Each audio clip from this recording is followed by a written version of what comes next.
This is an AQA A-level chemistry question, and it's based around the nomenclature and isomerism topic and also includes alcohols. So try each section, pausing as you go, and then review your answers. Here's parts A, B, and C. Part D. And finally part E, a total of 13 marks available. So starting with part A, how many isomers are represented by the formula C5H12? And it is a multiple choice, so you're automatically on a 1 in 4 chance of getting it correct. It is still worth taking the time to sketch out some ideas. I'm never going to endorse writing out a formula in this way as a final answer, but simply putting the skeleton of carbons out can help you to very quickly visualise. So I've got here pentane, I've got methylbutane, and I've got dimethylpropane.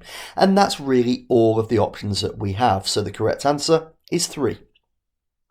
Name the type of structural isomerism that's been shown here. Well, structural isomerism, there are 3 types. There's certainly no difference in functional groups, and there's no difference in position of functional groups. We're left with the carbon chain adapting. So that makes it chain isomerism. 2-hydroxypropane nitrile displays optical isomerism. Draw the 3-dimensional representation of the 2 enantiomers of 2-hydroxypropane nitrile, showing how the 2 structures are related to each other. On a question like this, my advice is to always start by drawing out the mirror line. You want to show that they are mirror images of each other, and this helps you to do that in the clearest way possible. I've also added in the H coming off the carbon, they're both pointing up, and I'm now going to continue drawing my mirror images. So I've put my CNs in, I'm now moving into the 3D structure, and I've got my OHs coming out of the paper, and I'm now drawing my CH3s going into the paper. I have very clearly shown the 2 3D structures, and you can see that they are mirror images, and therefore how they are related to each other. On to part D.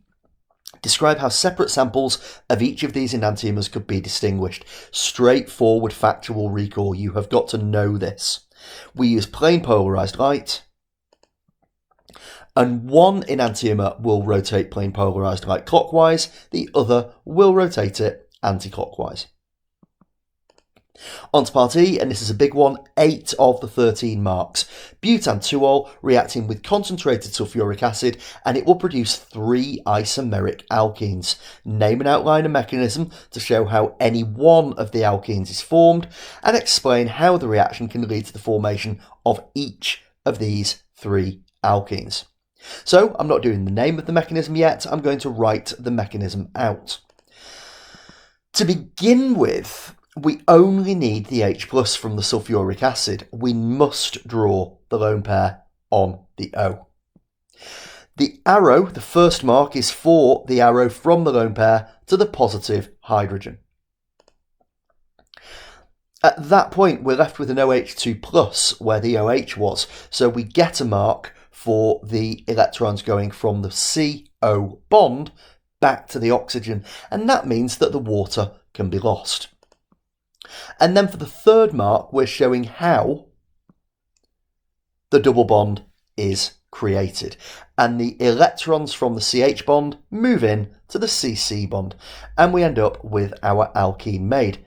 Now, because we're starting with only single bonds and ending up with double bonds, because we've removed things, both of those things tell us that this is an elimination mechanism. And then we've got to go through and find each of the different types of alkene that have been made. You can see I've put my coloured arrows in here. So the but-1-ene is formed when the H on the right hand side of the positive is lost. So but-1-ene is one of our products. If the other H, the one that was done mechanistically earlier in the question, in this particular instance, if that happens, we would end up with but-2-ene. That still doesn't explain how there are 3 isomeric alkenes made. But we know that in but-2-ene, you can have 2 different stereoisomers, two different geometrical isomers. So it could form with E-but-2-ene, or it could form with Z-but-2-ene. And that takes us to the end of that question. Thank you for listening.